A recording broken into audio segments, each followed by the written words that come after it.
Let's go back to the Einstein quote saying that the most important question that one could ask is the universe a friendly place?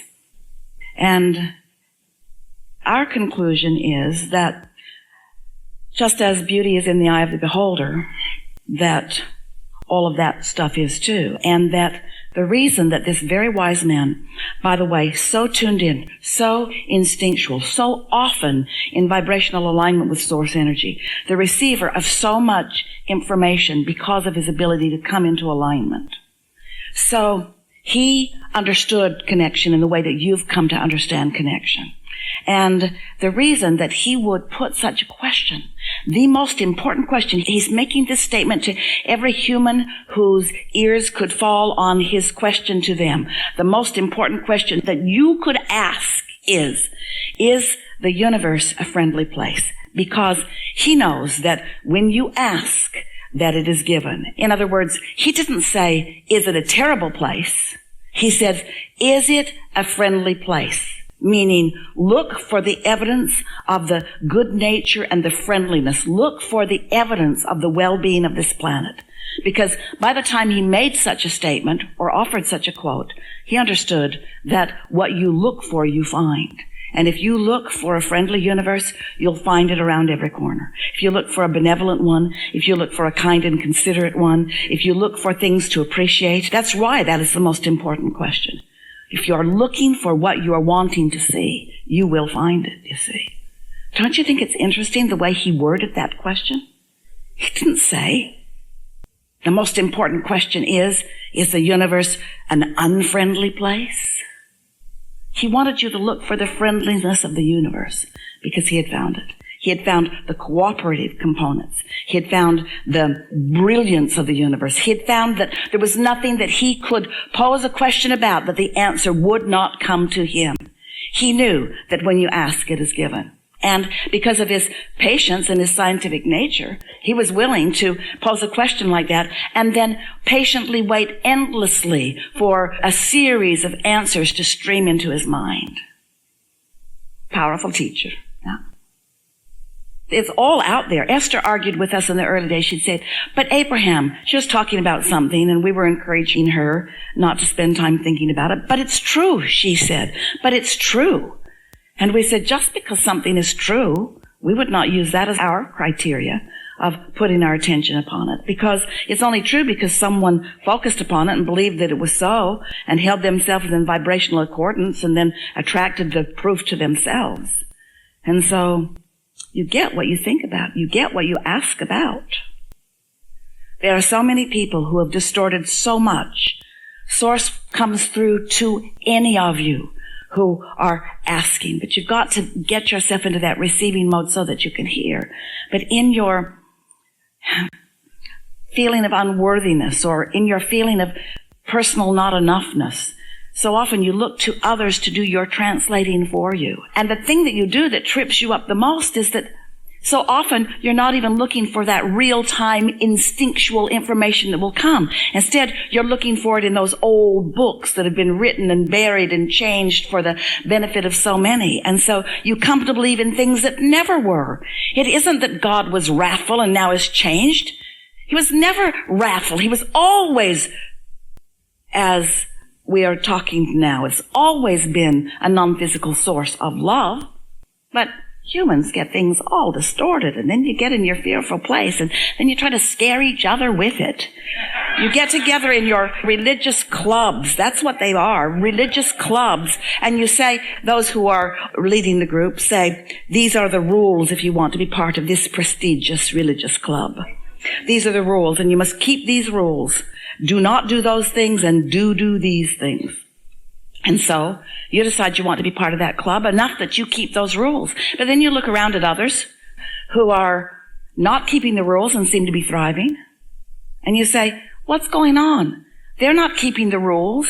And then they say to you, this is the biggest trick of all. Oh, you cannot evaluate it through your own life experience. You have to die. And in the afterworld, that's when you'll find out whether the rules were right, whether you kept the right rules or whether you didn't them or not. Not only is this universe a friendly universe, it is a consistent universe. It is a considerate universe. And in its consistency is its consideration. In other words, it will yield to you consistently what you put out will come back to you, you see. Isn't that nice to know? Isn't that important to know? And aren't you glad that you now know it? We know you do. We know we're not saying things to you that you don't now know. You see, until you are able to consciously put yourself in the scenario, in the picture, in the deliberate creative picture, until you have a way of measuring your connection or lack of it to this source that you're wanting so much to understand, then you don't have any consistent way of guiding yourself. And most people are sort of just responding to what comes to them. So if something pleasing comes to them, they respond to it with pleasure. If something not pleasing comes to them, they respond to it with displeasure. But they don't seem to be able to manage their response because their responses are conditional. Where when you step back, as we are asking you to do in everything that we write and in everything that we say, and look at the big picture, we say to you, you were source energy before you came into this physical body. Do you know that? And most of you say yes, but you don't really know it. But yes, sort of, kind of, makes sort of sense. But you were source energy before you came into this physical body. And while that consciousness that you know as your personality came into you, that larger part of you still remains non-physically focused. Did you know that? Most people do not really know that.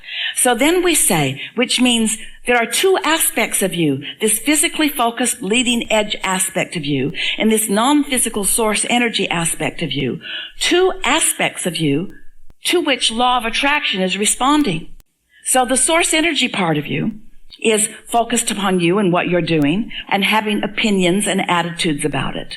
And law of attraction is responding to that loving, knowing, good feeling attitude or opinion that your inner being has about you. But then you're here having an attitude about you. And law of attraction is responding to you, to the vibrational attitude that you have about you. So there are these competing attitudes or points of attraction that are going on. And that is what equals your emotions. Every emotion that you feel is about how in alignment you are with what Source knows about whatever you're focused upon in the moment, or how out of alignment you are about whatever you're focused upon in the moment. And so once you get that, once you get, oh, I'm an extension of something, and that something is always aware, and that something is always broadcasting, and that something is always receiving on my behalf. That's why when you ask, it is given. It is given to you in that vibrational form. But you have to find a way to bring yourself in this physical form into alignment with that non-physical part of you.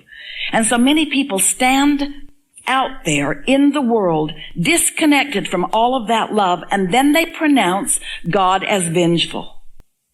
Not because God is vengeful, but because they are in no way a vibrational match to what they believe that God is, you see. And there is no greater emptiness in all that is than the emptiness that humans, beasts don't do it, than the emptiness that humans accomplish on their own when they conclude something that just isn't so. That's what loneliness is. That's what depression is. That's what every horrible feeling, emotion is. And then they get all sure of themselves. I feel so terrible, I must be right. I feel so terrible, I must be right about this. Know for sure that when you're feeling terrible, for sure you're not right about whatever it is you're thinking about while you're feeling terrible. You could not be more wrong. You could not be more off base. You could not be more out of kilter. But you get to create your own reality.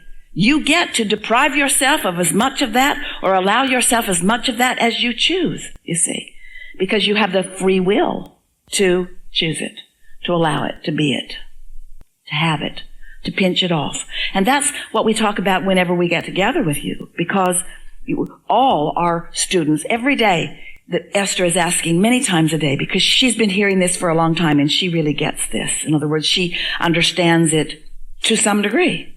And so when an impulse, a strong impulse comes to her these days, she is saying to herself, What receiving mode am I in? Where did that come from? Is that guidance and impulse that's coming from my source energy? Or am I in some other receptive mode? Am I in some fearful, vulnerable feeling place? So we would not for a moment ever want you to think that we think that anything that you've ever lived is bogus or not real. Of course it's real.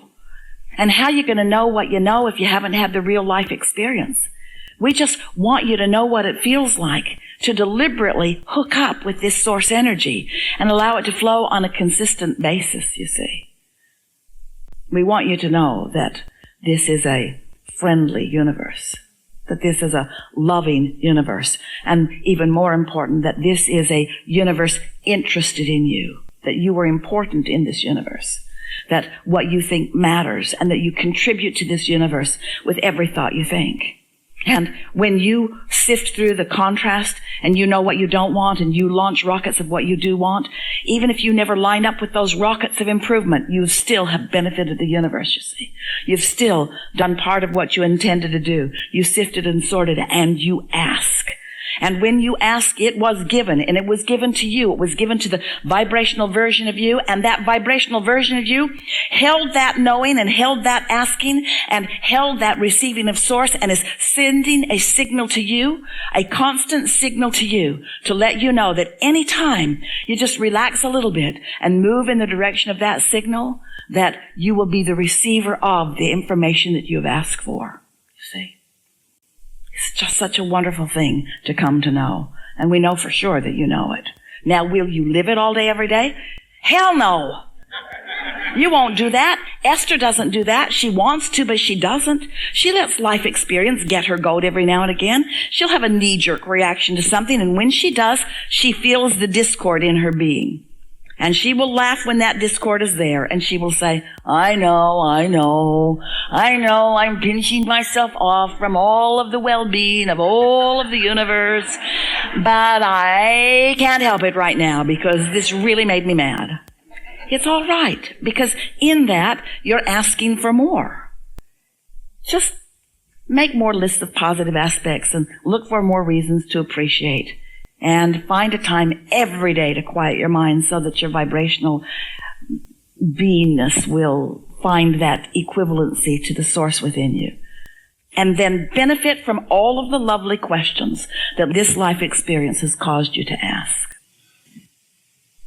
This is the key to creating anything that matters to you. Don't put so much effort in it.